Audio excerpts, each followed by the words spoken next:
people not only have a moral responsibility, but a legal one to defend themselves and their own internationally recognized land. Oh my God. I don't care if this hurts people's feelings, if this breaks your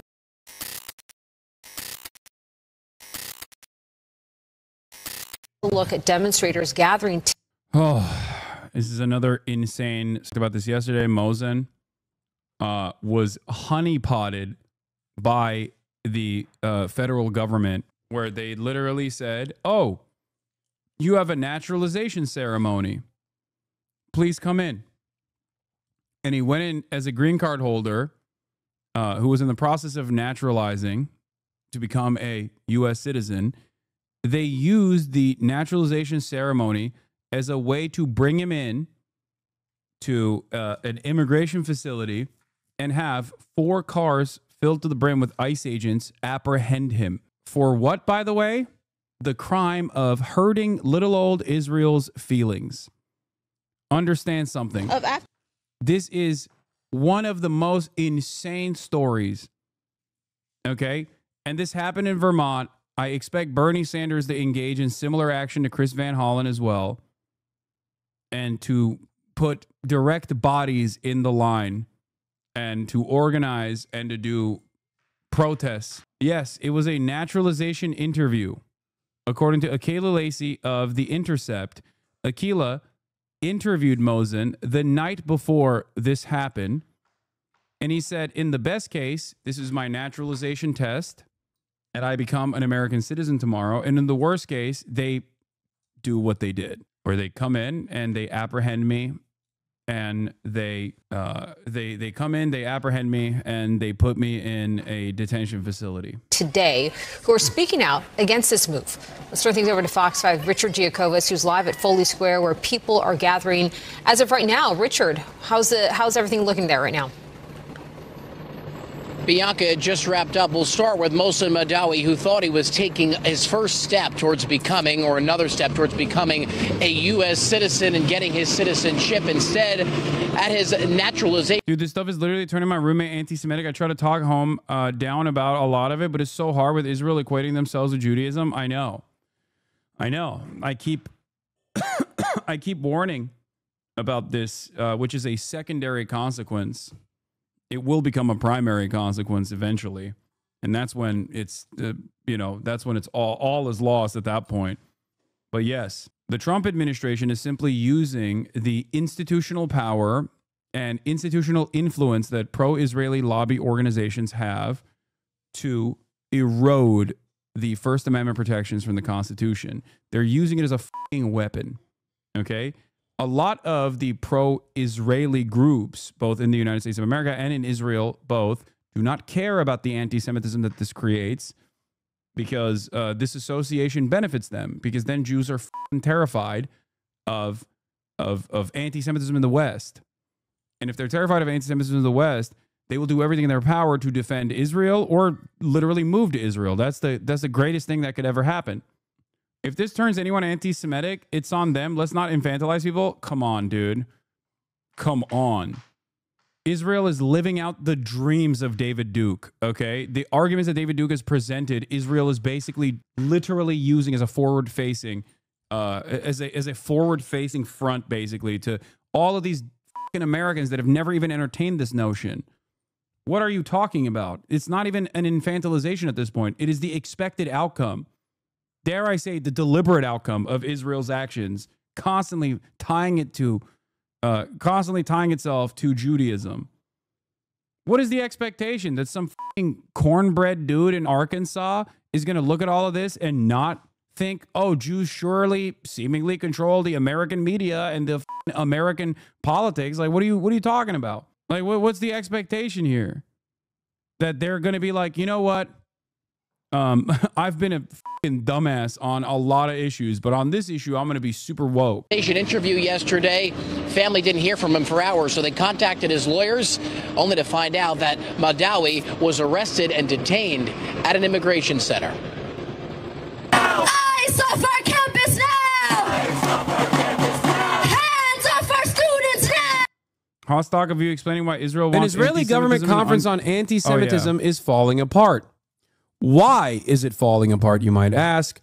Yeah, here. This is... I talked about this before, yeah. Because they invited too many actual anti-Semites. The International Conference on Combating Anti-Semitism was supposed to be a PR win for Israel. Instead, it turned into a masterclass in Zionist hypocrisy. Even some of Israel's most loyal defenders are backing out. Why? Because the guest list is a who's who of far-right European politicians known for actual anti-Semitism. But of course, this is not new, says Mondo Weiss. Zionists have been cozying up to anti-Semites for over a century. Herzl, Eichmann, Mussolini, and the wild fascist history they don't teach in Birthright. Theodor Herzl, Zionism's founding father, literally wrote in his diary, "The anti-Semites will become our most dependable friends." That was not a metaphor. Because the Zionists supporting Israel erases all sins. You can deny the Holocaust, praise Nazi collaborators, attack Jews in your own country. Just don't criticize the occupation. Sorry, I'm stupid, but isn't that the same as people associating ISIS with Islam? Aren't those people just stupid? It is exactly. Ironically enough, I think I mentioned this not here, but in the longer conversation that I had over this, it is exactly like associating ISIS with Islam. The difference, however, is that there was a concerted media effort to associate ISIS with Islam, and it fucking worked in spite of what Muslims in the West and Muslims in the MENA region were saying. Do you see the difference? It's Israel and pro-Israeli groups that are making this false association. They are personally making this false association. The example quite literally would be if people like myself, for example, in the Western world, were like, I'm a Muslim, and if you attack ISIS, how dare you be Islamophobic? And Muslims in the West propped up organizations that defended ISIS's right to do all of this violence. And then they funneled billions of dollars into American politics, okay?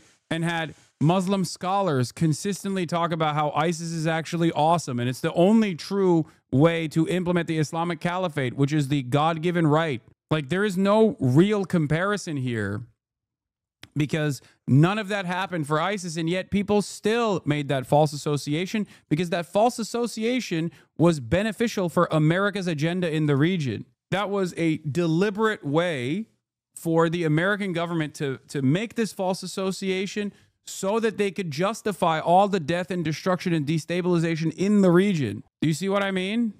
And the other side of this story is that obviously this conflation, regardless of how many percentage, what percentage of like Jews in the West associate Israel with Judaism or say that all Jews are Zionists or whatever, it still doesn't change the reality, right? That no, religion is not, religion is something totally separate. It's subject to interpretation and is totally separate from the actions of a apartheid state. They're just masquerading as a religious organization. It doesn't matter how many American Jews believe that they love Zionism or love Israel. I don't give a shit, okay? The truth is still the truth. And even then, there is no monolithic understanding of Israel amongst American Jews anyway. But there is a deliberate attempt, on the other hand, to suppress Jewish voices that are anti-Zionist. Just like there's a deliberate attempt to suppress non-Jewish voices who are anti-Zionist and not anti-Semitic, people like myself. If you are anti-Semitic, on the other hand, and anti-Israel, then you are much easier to take down. You're much easier to take down because you can just like present those guys, the guys like Candace Owens or Dan Bilzerian, as like bad faith actors. Clearly they hate Israel because they hate Jews. After all, they reveal that information. What people don't understand in their short-sighted attitude, though, okay, Zionists in general, what they don't understand is that this is creating an environment where the top voices that are against Israel are anti-Semitic. And if you think you can silence anti-Semitism at a certain point, you're wrong. It is unironically propping up anti-Semitism as the primary mechanism to be anti-Zionist. If you think that the American government will be permanently controlled by people who are interested in the defense of Israel, you are wrong. Okay? Things can change, especially bigotries are a very powerful motivator for people. Things can change very quickly against Israel. This doesn't even necessarily mean it'll be good for Palestinians, mind you, okay? Because the very same people who are anti-Semitic and anti-Israel are certainly not fans of Muslims anyway.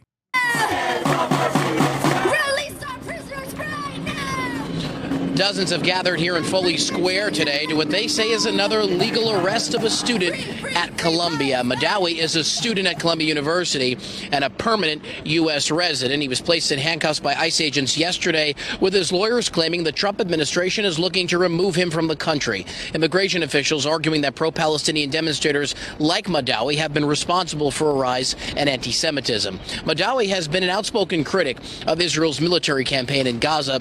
He has also taken part in organized student protests on Columbia's campus last year, only to step back prior to those encampments being set up and students taking over school buildings. Madawi has organized student protests and even co-founded a group with Mahmoud Khalil that celebrates Palestinian culture, history, and identity.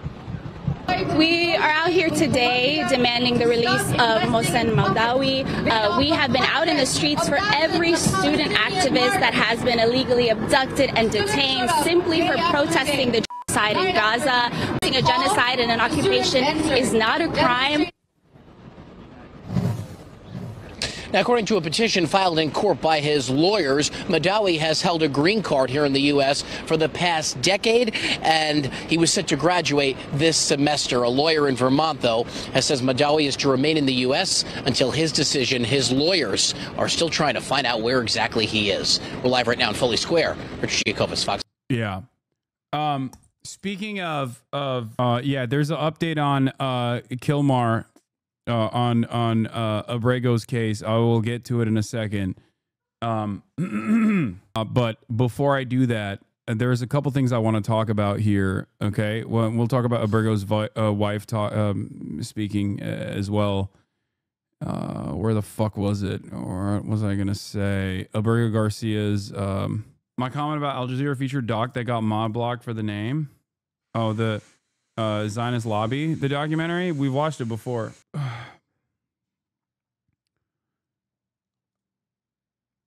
One of the things that happened in the process of Mohsen's unjustifiable apprehension that I found insane to top it off with like the endless sequence of cruelty, violence, and the horrifying nature of all of this was that the Zionist accounts, the pro-Israeli accounts, all over the timeline, all up and down the timeline. You're hearing my father using the blender in the background, if that's the sound you're wondering about. Okay, all up and down the timeline, they were trying to claim that Mohsen Madawi was actually some Palestinian militant, and for the purpose of claiming this insane statement, they engaged in yet another instance where Zionism is just simply racism. Okay, they engaged in yet another example that proves that Zionism is racism and nothing but. Here it is. Eyal Yacobi and numerous other pro-Israeli accounts, just like Eyal Yacobi, did this thing where they posted, breaking, Mohsen Madawi, a Columbia student, has just been detained by DHS. Before anyone says that he's being arrested for speech, this is his Instagram account. So two things here. This is not the right guy. And secondly, peaceful protest equals militancy? No. Wait, what? Peaceful protest equals militancy? What the fuck are you talking about? This is not even him. This is a totally different guy whose name is also Mohsen, who lives in Palestine, who lives in the West Bank. Secondly, why in the ever-loving fuck would this be proof enough for someone to be a bad guy, especially in the United States of America? Especially in the United States of America, where everybody has a fucking weapon. What do you mean? The only argument you have here, if you believe this, is, well, he's a brown guy with a gun, so obviously he's a fucking terrorist. That's it. It's the Ethan Klein conundrum, where he was like, well, Rashid is posting with guns. Clearly he's a fucking terrorist. Yemen has the second highest gun ownership per capita rate on the planet after the United States of America, of course. How fucking insane. And yeah, he said, we have terrorists walking amongst us. And it's so funny because everyone was like, dude, you're lying. This is not the same person. And he just kept repeating this WashingtonFreeBeacon.com article, which is ridiculous. It's literally not him. This reminds me of the time when Israel knowingly lied about what Arabs were saying, what like Arabic lettering looked like in that fucking famous case where they were pointing to a goddamn calendar to say, this is a terror calendar. And everyone was like, that's just days of the week, man. Because they know that most of the supporters of Israel don't know Arabic and don't care to learn Arabic or trust anyone who does know Arabic. So that's precisely what is happening here. They're just like, they're literally doing the same shit where they're like, nah, this is him. They're relying on the racism that pro-Israeli people have, or the nascent racism that exists, the Islamophobia that exists, to make this assertion, okay? That's literally what's going on here. This is not the same guy. How the fuck do you think you can get away with this? Like, it's insane to me. And look, people correcting the record are getting 1.7 thousand likes. Meanwhile, this fucking lie, this like insanely racist lie, the laziest propaganda you could ever fucking engage in, has 28,000 likes. 28,000 likes, correcting the record, 14,000 likes. It's not the same fucking person. What the fuck is happening? No community notes, no interest in the truth whatsoever. They don't even look alike. Malson sen, okay. Ananı sikerim senin. Madawi's attorney said to her knowledge, this is not his account. Again, this literally does not look like him. What are we doing here? It does not look like him at all. What are people saying? He was on 60 Minutes. Wazam Kazam was the leader of Hamas in Jenin. Mazra Masharka, Mosen's cousin, and was described by the Al-Aqsa Martyrs Brigade as one of its most prominent field commanders. Mosen, a Columbia student, wrote, we saw him as a leader of a fierce resistance fighter. When we talk about terrorist ties in support of Colombia, this is what we mean. Again, that's not the argument that they're making. And secondly, and I repeat this, and I hope people understand this, that guy, as a leader, okay, in Jenin, not of Hamas, mind you, okay, that person has every right to have guns in his fucking hands on his own internationally recognized country. What the fuck? It is Israel that does not have a right to occupy the fucking West Bank. Every time Israel, an Israeli occupying force soldier, a terrorist, okay, a real fucking terrorist, is operating on the West Bank against guys like him, they are the ones who are illegally doing things. These people not only have a moral responsibility, but a legal one to defend themselves and their own fucking internationally recognized land. Oh my God. I don't care if this hurts people's feelings, if this breaks your fucking go. How dare these guys defend themselves in armed resistance? It does not matter what your social conditioning is in this circumstance. These people are not only engaging in internationally recognized legal action against a fucking occupying force that is illegally occupying the West Bank, but they're engaging in the moral action in this circumstance. Okay? It's just the truth. Sucks to suck. Maybe that breaks your brain a little bit because you're so fucking conditioned to assume that like state violence is appropriate, and anyone that's resisting against unjustifiable state violence is actually a terrorist, scary, bad, wrong. Doesn't fucking matter. Okay? Even if I vehemently disagree with that, what you're saying is still free speech. Wait, what? Why would you vehemently disagree with that? What do you mean? You're just like vehemently in disagreement of international law? Like what? Oh, what are we talking about? You can't disagree with international human rights. And the other thing that I wanted to mention here, by the way, this is not even the same guy, and it doesn't even fucking matter if it was the same guy, once again, because what he would be doing is legally recognized, but is not the same guy anyway. These guys are racist fucking douchebags. Just like Columbia Jewish Israelis account is trying to be like, well, this guy's a bad guy. He's a scary terrorist guy. Leader of Hamas in Jenin. The fuck do you mean, leader of Hamas in Jenin? Oh, you mean like the fucking spontaneous organized militia group in Jenin that is actively fighting against the occupational forces, that is engaging in terrorism in direct violation of international law? Those guys? I know it's hard. It's hard to shake people's attitudes here. I get it. I totally get it. You've been primed and conditioned into thinking brown guy with a weapon, that's got to be bad in every circumstance. But I cannot stress this enough. Okay? I cannot stress this enough to you. That man that you think is scary is in the fucking right. What they are branding him as, a terrorist, is actually the Israeli occupying forces. They are the terrorists here, according to international law, according to morality, according to every sense of being and existence. Having said that, not the same guy anyway. There is no difference between a dude posting with this gun like this than a Ukrainian posting with a gun, okay? Yeah, also, this is Mosen's actual fucking account. This chatter was disagreeing with you. Oh, I literally agree with you. I was just saying under false framework by which they judge violence, they have no grounds of deportation. Okay. All right. Just wanted to take this brief moment to talk about how fucking virulently racist Zionist Hasbara accounts are. Okay? They're just fucking monstrously racist Nazi pieces of shit. And I will never stand down from saying the fucking truth, no matter how much they try to claim that it's scary. Ooh, you're being anti-Semitic. How dare you compare defenders of Israel, the most moral nation on the planet, to Nazis? Because they fucking are, okay? They are. They are Nazi propagandists. Israel is a Nazi country currently engaging in the modern version of the fucking Holocaust.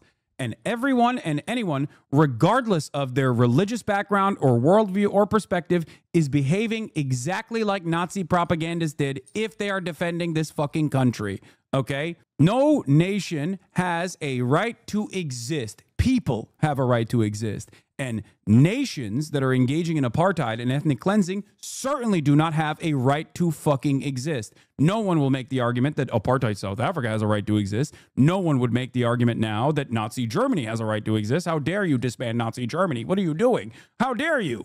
No. And Israel, as a genocidal apartheid nation built around the fundamentals of fascist principles, of ethno-religious supremacist exterminationist policy, does not have a fucking right to exist. Get the fuck out of here. Rhodesia did not have a right to exist. What a ridiculous crock of shit. It's so shocking that we're at like 18 months of this fucking genocide and people are still turning around and being like, oh, well, this seems like a good argument to me. Ajak, thank you for the 100 gifted subs. My Qatari Emirate Oilers are in the chat, spreading the anti-Semitism and paying for it. The check is cleared once again. All right, let's switch gears back to, well, let's cover this and then we'll get back to Qatari Cat with 100 gifted subs. Goddamn. Arrest. So he's not resisting. First, there was Mahmoud Khalil, arrested at Columbia University in New York on March 8th. Then there was Tufts University student Rumeysa Ozturk, detained by ICE agents on March the 25th in Massachusetts. And now, Mohsen Madawi, another Columbia student, who went for a US citizenship interview in Vermont. But he was handcuffed and detained, another student part of the Trump administration's clampdown on higher education. Channel 4's Unreported World met Mohsen last January.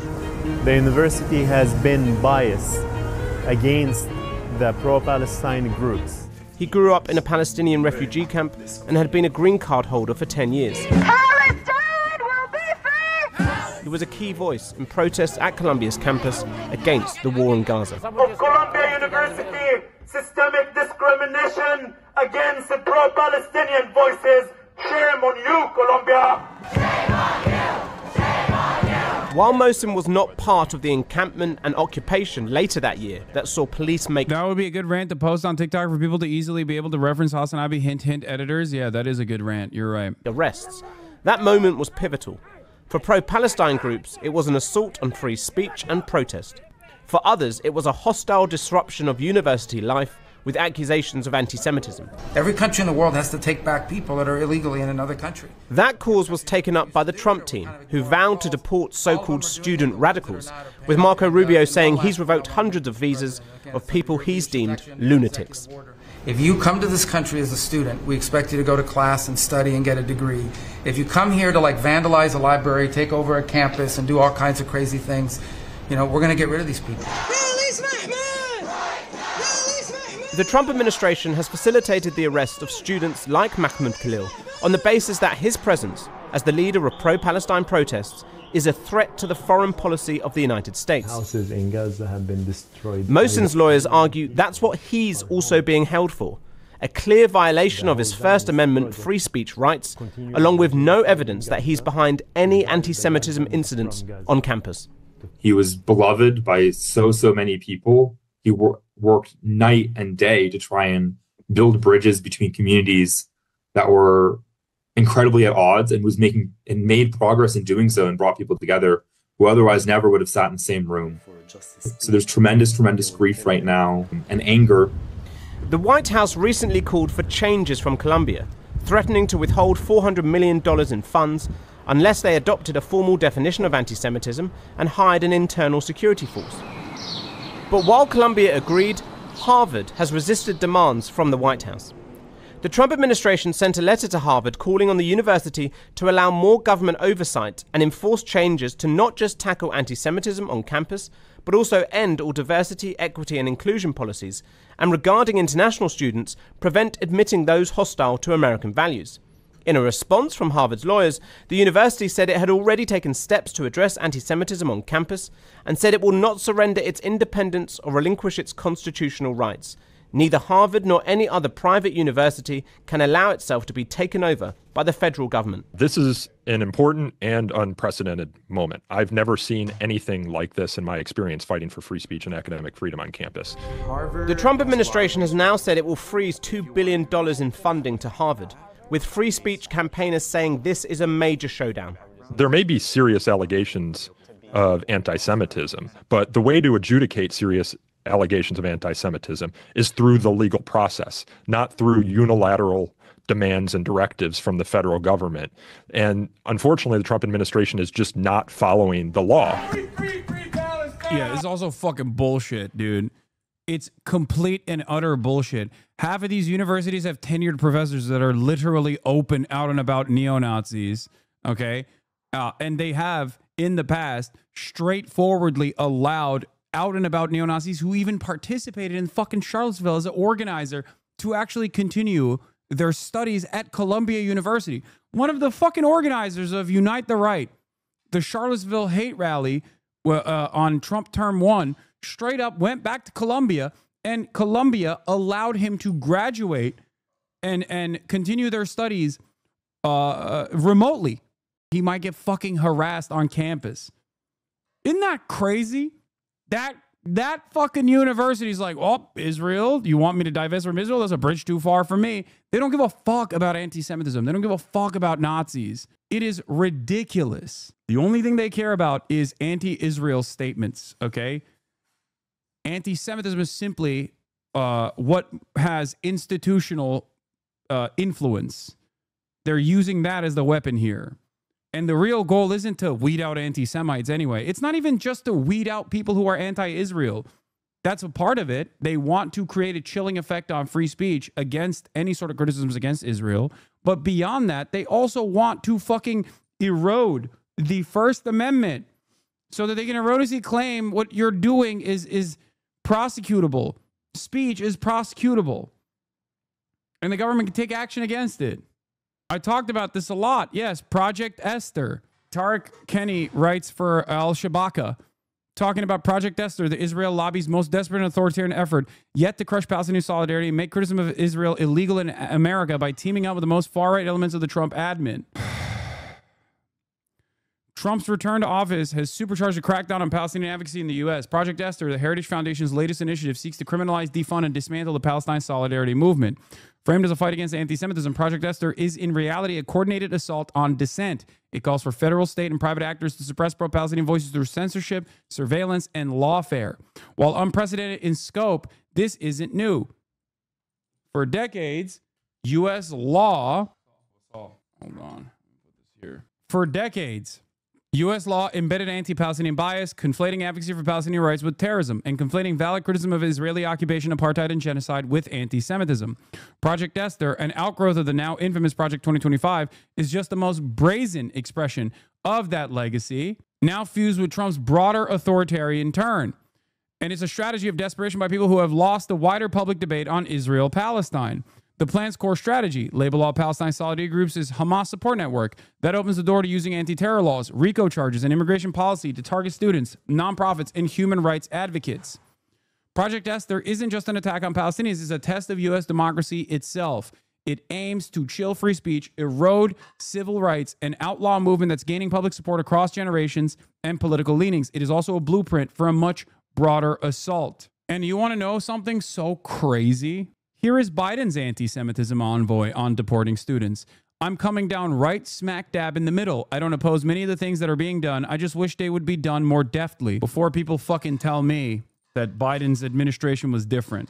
Dude, you say you are truth, then you defend Hezbollah. Two things can be mutually bad at the same time. You are as disassociate from reality as people who believe supporting Palestine is the same thing as supporting Hamas. Hezbollah is literally holding my country hostage, and you get on here and defend them. Yeah, dude, you're right.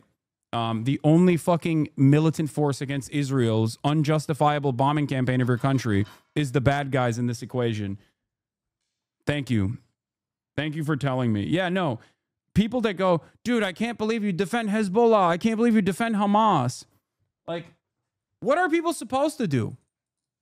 Just fucking eat the bombs? Like, what do you mean? Yes, you, for the record, can be Lebanese and be this stupid. Okay? People who are just like, yo, you don't understand. Israel would never do this kind of stuff. Israel would never do this kind of stuff if it wasn't for Hezbollah. Really? Because Hezbollah was fucking formed because of Israel doing this kind of stuff. Same with Hamas, as a matter of fact, and rose in prominence due to Israel's actions. Same with Hamas's popularity that has increased due to Israel's actions. Yeah. Chattered to the please liberate me, Mr. Netanyahu. My people yearn for freedom. Yes. Isn't that Hananiah's position? Yes. The white supremacist Palestinian Richard Hanania. Yeah. Lipstadt, who remains silent as the richest man of the world, allied with neo-Nazis, goes out of her way to attack kidnapped ICE students. Yeah. Former Ambassador Deborah Lipstadt supports parts of the Trump administration's visa crackdown, but says it must be done thoughtfully and with due process. How fucking insane is that? I was raised to see Lipstadt as a hero for her battles against David Irving. That she simply wishes for Trump's ICE to kidnap students with greater deafness is an insult not only to modern civil liberties, but to all those who were legally disappeared in the Shoah. I don't oppose many of the things that are being done, she said. I just wish they would be done more deftly. Lipstadt's open encouragement of Trump with the tut-tutting that these kidnappings, which nakedly flaunt the First Amendment, should be done properly, speaks to the open contempt the Biden admin had for these protesters. The former ambassador stressed the importance of legal integrity, especially in cases that intersect with speech and the right to protest. I'm not a lawyer, and I don't play one on television, she said. But however the law is applied, maybe it's different for someone with a visa, someone who has a green card, or someone who has citizenship. But I just hope that the proper due process applied. In other words, do it properly. She's like, yeah, if you fucking criticize the beautiful state, the nation state of Israel, you should be deported. But, you know, through the proper channels. What a psychopathic crock of shit. Baba, bana napkin verir misin bir sürü? Yeah, do fascism properly through the appropriate channels, please.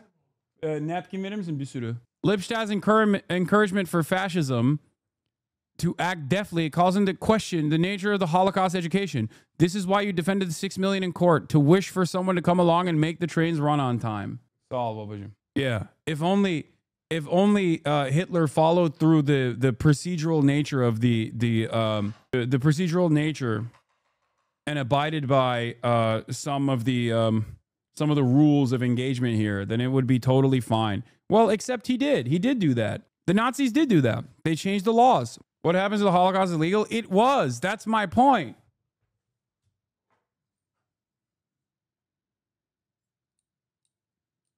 David Grossman here is stating that the nature of Holocaust education is bunk if the entire purpose of Holocaust education revolves around simply the procedural elements. Yeah. Me, when I get deported to a Salvadoran death camp, I'm happy that this was being done deftly. Yeah. Was it illegal to be Jewish? Yes, it was. Yes. Race laws, Nuremberg race laws is precisely why technically the Holocaust was legal under German law. Doesn't mean much, don't you think? Legality in that process. Did you think that Nazis didn't set everything up legally before doing the Holocaust? I know.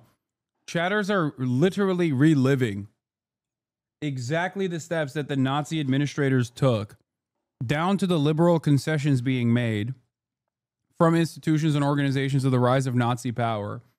And they're like, wait, I don't understand. I thought this was like overnight. Like one day we will all be aware that this happened. That's not how anything works. Anyway, let's get back to this. Protests have taken place across the country since students became part of the administration's clampdown. Trump supporters claim it's a legitimate attempt to combat discrimination and violence on campus. Critics say that it's just a front for a White House wanting to control everyone and everything in America. Kieran Moodley reporting. A little earlier, I spoke to Andrew Crespo, a law professor at Harvard, vowing to stand up to the White House. And I asked him if the government wasn't right to try to eradicate anti-Semitism and promote viewpoint diversity. Anti-Semitism is vile. It has no place in any society. But let's be really clear. This is not about anti-Semitism. This is about authoritarianism. We know that from what the Trump administration has said and from what it is doing. When Donald Trump ran for president, he said that he was going to try to break the backs of American universities because he didn't like what they were teaching. He claimed that we were all Marxist leftists and that he wanted to make sure that what was taught in American universities was what he wanted to be said, that his message would be the syllabus, that these universities would become Trump University as opposed to Harvard University. The reason they want to do that is because they know, just like we know, that across the globe and across time, one of the central bulwarks against authoritarianism in countries is the core institutions of their free society: the press, the courts, the legal profession, universities. Those are the so you don't institutions accept that this is about viewpoint diversity, that he believes there's too much, you know, liberal thought or on the left thought as we... Universities thrive on diverse opinion. I teach every year standing up in front of 200 students.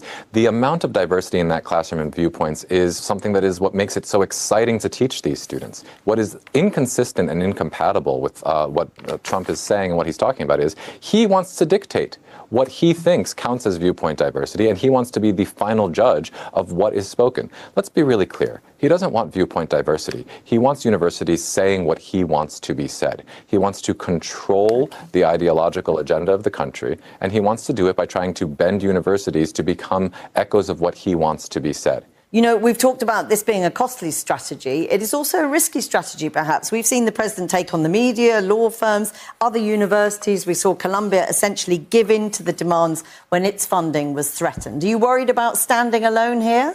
I'm not worried about standing up, because Columbia is a really valuable lesson. Columbia was threatened with $400 million. The money was taken away. Columbia acceded and basically, gave in to those demands, and it didn't get the money back. Instead, it saw more funds frozen. Yep. The price of capitulation is further bullying. What is needed is to stand up. But you're absolutely right that standing up alone is dangerous. The United States government is powerful. It's certainly more powerful than Harvard University. Where this goes is what you need is to have broad, coordinated solidarity across these sectors. You need moral leadership and coordinated moral stands, not just by one institution that's being targeted, but by entire sectors. Higher education as a sector needs to stand up. Law firms as a sector need to stand up. And we're starting to see that. We're starting to see encouraging signs of real leadership and moral courage. That's why our faculty chapter filed this lawsuit last week. We are trying to show that there is the capacity for courage, and that courage inspires more courage. These types of attacks are unconstitutional, they're undemocratic, they can't stand, and they will be contested in courts, and they will be contested by the American people. I mean, there certainly at the moment doesn't look like much chance for President Trump himself standing back or standing down. He said today on Truth Social that you could lose your tax-exempt status and be taxed as a political entity, with the phrase, remember, tax-exempt status is totally contingent on acting in the public interest. He's not backing down, is he? He doesn't seem to be backing down right now, although the president does change his mind rather frequently. My hope is that when he sees how the courts react, and I hope that the courts will actually uphold the First Amendment values that we are trying to vindicate in our lawsuit, that he will respect those court rulings. The reason why they came in through the Israel side was precisely why Colombia immediately caved. Because there are a lot of people who are fucking psychotic enough that are wealthy alumni that will be on board with this kind of thing. That's the only reason why Israel is the point of contention on this. And anti-Semitism is the weapon to wield. Okay? If there were enough white supremacists who care about defending Christianity that are institutional donors to these universities as an entry point. It's just that there are plenty of people who have financial ties to Israel or a direct interest in defending Israel's position, whether through rabid Zionist ideology or whether it's because of, like I said, immediate material needs, that Israel is a great entry point into this conversation of dominating universities. This is an essential moment to try to defend the core of the First Amendment in American universities. What Donald Trump is threatening, whether it's removing tax-exempt status, removing billions of dollars, it is plain and simple retaliation and punishment and coercion to try to get private actors, like teachers and their students, to speak differently or to speak less. Our Constitution does not allow that, and that's why we're fighting back against it. Professor Crespo, thank you very much for talking to us today. Thank you so much for having me.